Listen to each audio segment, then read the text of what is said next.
6월 23일 새벽 기도회를 시작하겠습니다. 오늘 하나님의 말씀은 사무엘하 3장 27절로 39절입니다. 아브넬이 헤브론으로 돌아오매 요압이 더불어 조용히 말하려는 듯이 그를 데리고 성문 안으로 들어가 거기서 배를 찔러 죽이니 이는 자기의 동생 아사헬의 피로 말미암음이더라. 그 후에 다윗이 듣고 이르되 넬의 아들 아브넬의 피에 대하여 나와 내 나라는 여호와 앞에 영원히 무죄하니 그 죄가 요압의 머리와 그의 아버지의 온 집으로 돌아갈지어다. 또 요압의 집에서 백탁병자나 나병 환자나 지팡이를 의지하는 자나 칼에 죽는 자나 양식이 떨어진 자가 끊어지지 아니할지로다 하니라. 요압과 그의 동생 아비새가 아브넬을 죽인 것은 그가 기브온 전쟁에서 자기 동생 아사헬을 죽인 까닭이었더라. 다윗이 요압과 및 자기와 함께 있는 모든 백성에게 이르되 너희는 옷을 찢고 굵은 배를 띠고 아브넬 앞에서 애도하라 하니라.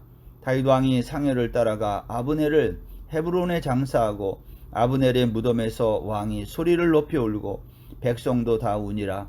왕이 아브넬을 위하여 애가를 지어 이르되 아브넬의 죽음이 어찌하여 미련한 자의 죽음 같은고 내 손이 결박되지 아니하였고 내 발이 착고에 차이지 아니하였거늘 불의한 자식이 앞에 엎드려진 같이 내가 엎드려졌도다 하며 온 백성이 다시 그를 슬퍼하여 우니라. 석양에 뭇 백성이 나와 다윗에게 음식을 권하니 다윗이 맹세하여 이르되 만일 내가 해지기 전에 떡이나 다른 모든 것을 맛보면 하나님이 내게 벌 위에 벌을 내리심이 마땅하니라 하며 온 백성이 보고 기뻐하며 왕이 무슨 일을 하든지 무리가 다 기뻐하므로 이날에야 온 백성과 온 이스라엘이 넬의 아들 아브넬을 죽인 것이 왕이 한 것이 아닌 줄을 아니라. 왕이 그의 신복에게 이르되 오늘 이스라엘의 지도자여 큰 인물이 죽은 것을 알지 못하느냐?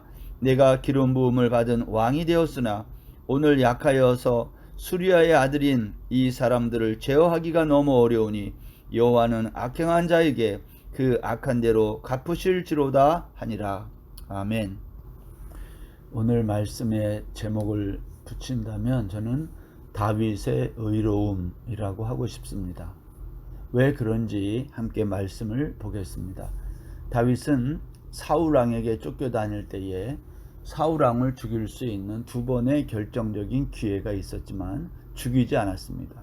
그 이유는 사울이 하나님의 기름 부음을 받은 왕이었기 때문입니다. 사무엘하 1장에서 우리는 사울왕을 죽였다고 거짓말한 아말렉 청년을 여호와의 기름 부음 받은 자 죽이기를 두려워하지 않는 자라고 하면서 다윗이 죽일 것을 명했던 것을 기억합니다. 사무엘하 2장에서는 사울의 시신을 장사 지낸 길르앗 야베스 사람들에게 여호와의 복이 있을지어다 라고 축복한 다윗을 우리가 만날 수 있었습니다. 이처럼 다윗은 무슨 일을 결정할 때 하나님의 뜻이 중요했어요. 자신의 사사로운 감정보다 하나님의 뜻이 중요했어요. 오늘 본문은 다윗에게 반기를 들고 이스보셋을 꼭두각시 왕으로 세우고 요단 건너가서 마하나임 왕국을 세운 아브넬이 요압의 손에 의해 죽는 이야기입니다. 요압은 다윗의 장군이죠. 그런데 다윗은 아브넬을 죽인 요압 장군을 잘했다고 말하지 않고 오히려 저주합니다. 오늘 본문 28절 이하에서 말하기를 나와 내 나라는 여호와 앞에서 영원히 무죄하니 그 죄가 요압과 그의 아버지 온 집으로 돌아갈지어다 이렇게 말합니다. 여러분, 다윗의 이와 같은 반응은 우리에게 많은 생각을 하게 합니다. 어떻게 자신을 죽이려 했던 자들에게 이런 자비를 베풀 수 있을까 하는 겁니다. 그것은 다윗의 생각이 얼마나 하나님 나라 중심인가와 관계 있습니다. 다윗은 철저하게 개인적인 감정을 내려놓고 하나님의 의를 모든 결정의 기준으로 삼았어요. 여러분, 성경이 말하는 하나님의 의란 하나님이 하나님 노릇에 충실한 것을 말합니다. 우리는 종종 우리의 역할에 충실하지 않고 하나님 역할을 하려고 할 때가 있어요.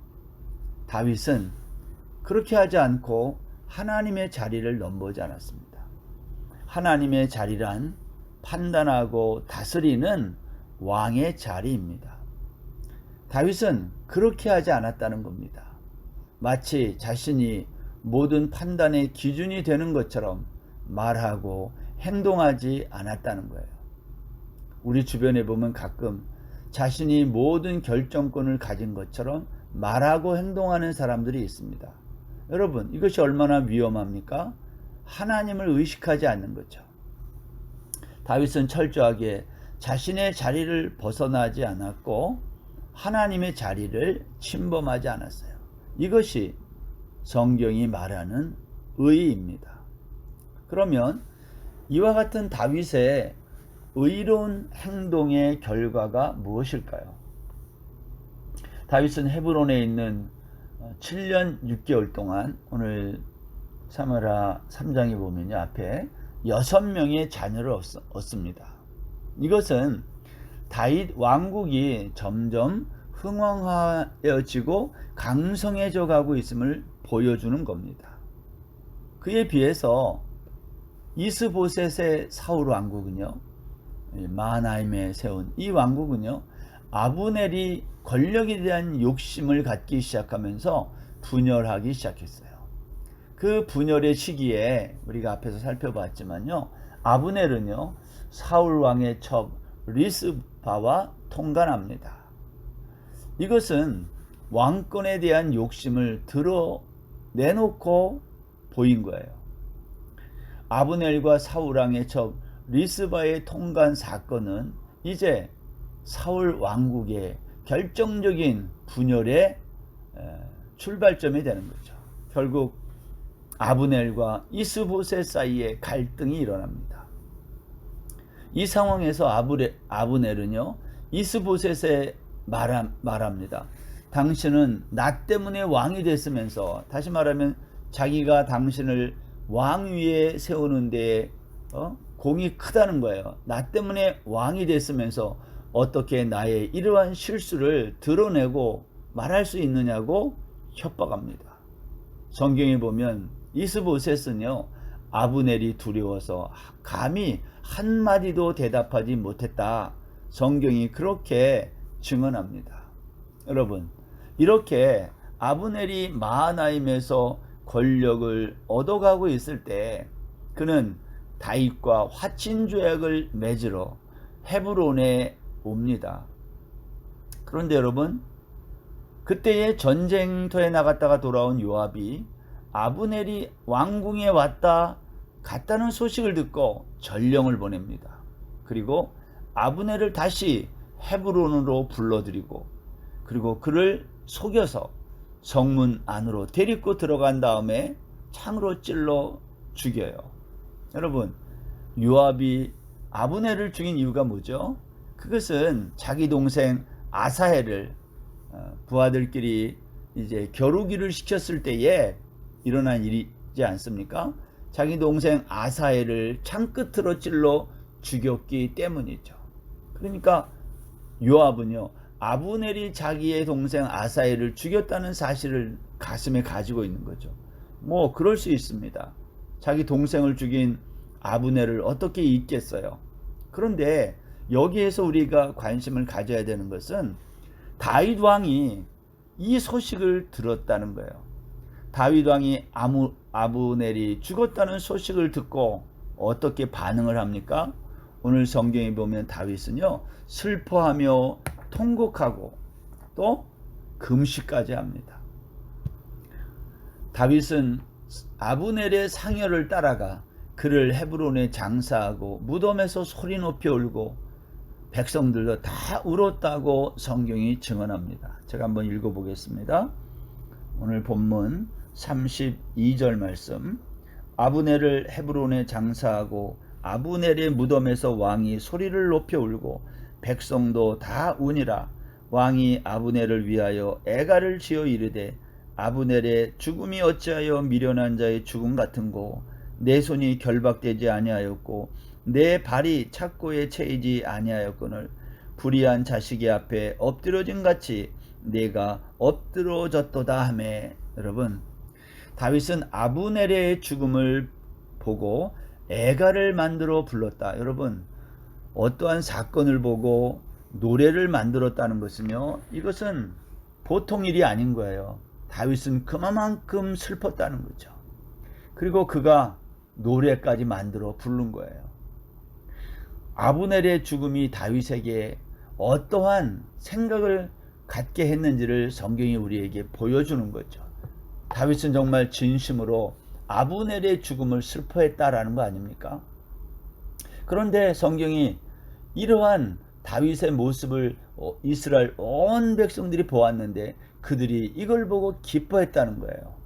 뿐만 아니라 아브넬을 죽인 자가 다윗이 아니라는 사실도 알게 됐다. 이 말은 다윗이 오해를 받았었던 거예요. 아브넬을 죽인 게 다윗이 아니었는가, 다윗이 지시해서 죽인 게 아니냐, 이런 거죠. 요압에게 지시해서.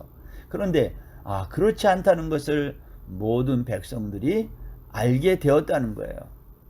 오늘 본문 39절에서 다윗은 말하기를 내가 기름 부음을 받은 왕이지만 수루야의 아들인 이 사람 요압을 제어하기 어렵다, 그렇게 말했어요.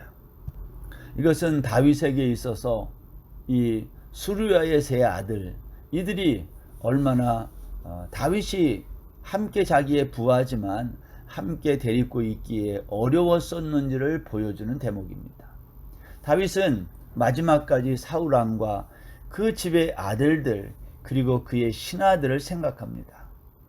다윗의 신하 요압과 아비새가 자기의 동생을 죽인 아브넬을 복수하기 위해 온 신경을 다 쓰고 있을 때 다윗은 오히려 이들을 자기의 대적이지만 보호해주고 지켜주려고 합니다. 왜?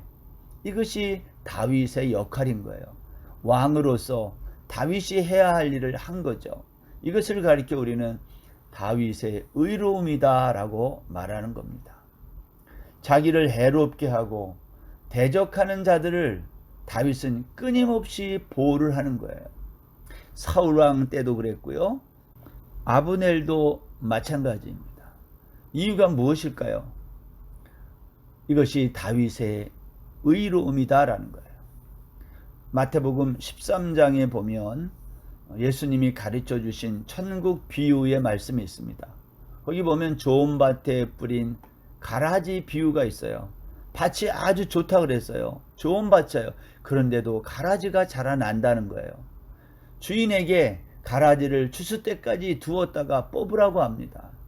왜 그렇습니까? 그 이유는 가라지 때문이 아니라 알곡이 뽑힐까봐, 알곡 때문에 가라지를 그냥 두라고 한 거예요.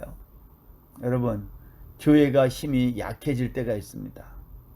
때로는 요압같이 제어하기 어려운 사람을 만날 수도 있습니다. 이때 교회는 제어하기 어려운 이러한 사람들을 어떻게 해야 될까요? 다윗은 얼마든지 자신이 가지고 있는 왕권으로, 왕의 힘으로 이 문제를 다스릴 수 있었을 거예요. 그러나 다윗은 그 힘을 휘두르지 않았어요. 왕이 자신이 가진 권력을 사용하면 한편은 좋아할지 모르지만 다른 한편은 좋아하지 않을 수 있기 때문입니다. 다윗은 어떻게 행동했길래 그러면 온 백성들이 다윗이 무엇을 하든지 이렇게 기뻐한 것일까요? 이것이 다윗의 의로움이다. 다윗은 자기가 해야 할 일이 무엇인지를 잘 알고 사사로운 감정에 매이지 아니하고 하나님이 기뻐하시는 일, 하나님의 나라와 왕국을 위해서 모든 일들을 결정했다는 거예요. 오늘 본문 36절과 37절에 보면 온 백성이 보고 기뻐하며 왕이 무슨 일을 하든지 무리가 다 기뻐하므로 이 날에야 온 백성과 온 이스라엘이 넬의 아들 아브넬을 죽인 것이 왕이 한 것이 아닌 줄을 아니라. 여러분, 무엇이 다윗을 온 백성이 기뻐하는 왕으로 만들었습니까? 그것은 다윗이 자신의 자리, 자신의 역할을 떠나지 않았기 때문입니다. 여러분, 오늘 우리도 마찬가지예요. 우리가 요압처럼 살 수도 있고요. 다윗처럼 살 수도 있습니다. 다윗이 골리앗을 상대할 때 사울이 자신의 갑옷을 주면서 입고 나가라 그럴 때 다윗은 그 갑옷을 입지 않고 자기가 늘 사용했던 물맷돌을 들고 상대합니다. 그래서 골리앗을 쓰러뜨려요. 오늘 우리도 이러한 선택을 해야 합니다. 사울의 갑옷을 입고 싸울 것인가, 아니면 물맷돌을 들고 싸울 것인가. 다윗은 일평생 물맷돌을 가지고 싸웠던 사람이에요. 그 물맷돌이 무엇일까요? 그 물맷돌은 하나님이 주신 다윗의 삶의 자리였어요. 하나님은 오늘도 우리에게 우리가 살아야 될 삶의 자리를 주셨어요. 그 자리를 떠나지 않아야 합니다. 하나님의 나라는 세상적인 사울의 갑옷으로 이루어지는 것이 아니라 하나님이 주시는 물맷돌로 이루어지는 거예요. 성도가 뭡니까? 성도는 요압처럼 사사로운 복수에 불타지 않고 다윗처럼 하나님의 왕국을 위하여 하나님의 거룩한 의로움으로 불타야 하는 거예요. 다윗을 대적했던 아브넬의 죽음 앞에서 보인 다윗의 태도, 이 세상에서 나를 대적하는 모든 아브넬 앞에서 우리 모두가 보여야 할 거룩한 태도가 바로 이것 아니겠어요? 저는 오늘 이 말씀을 여러분과 함께 살피면서 우리 모든 성도들도 나를 힘들게 하고 때로는 나를 대적하는 원수와 같은 존재들 앞에서 다윗과 같은 그러한 태도를 보임으로 하나님의 나라를 세워가고 하나님의 의를 이루어가는 모든 성도님들 다 되기를 바랍니다. 기도하겠습니다. 하나님 아버지, 아브넬을 죽인 요압, 다윗은 요압에게 칭찬은커녕 오히려 죽은 아브넬 때문에 슬퍼하며 소리 높여 울고 금식합니다. 하나님, 어떻게 이러한 태도를 보일 수 있었습니까? 우리들도 다윗의 이와 같은 의로운 태도를 우리의 삶 속에서 갖게 하시고 오늘도 우리 앞에 서 있는 수많은 영적인 대적들 앞에 하나님, 이 다윗의 의로움으로 우리가 승리하도록 축복하여 주옵소서. 오늘 하루도 온전히 주께 의지하며 예수님의 이름으로 기도드립니다. 아멘. 오늘 하루도 평안하세요.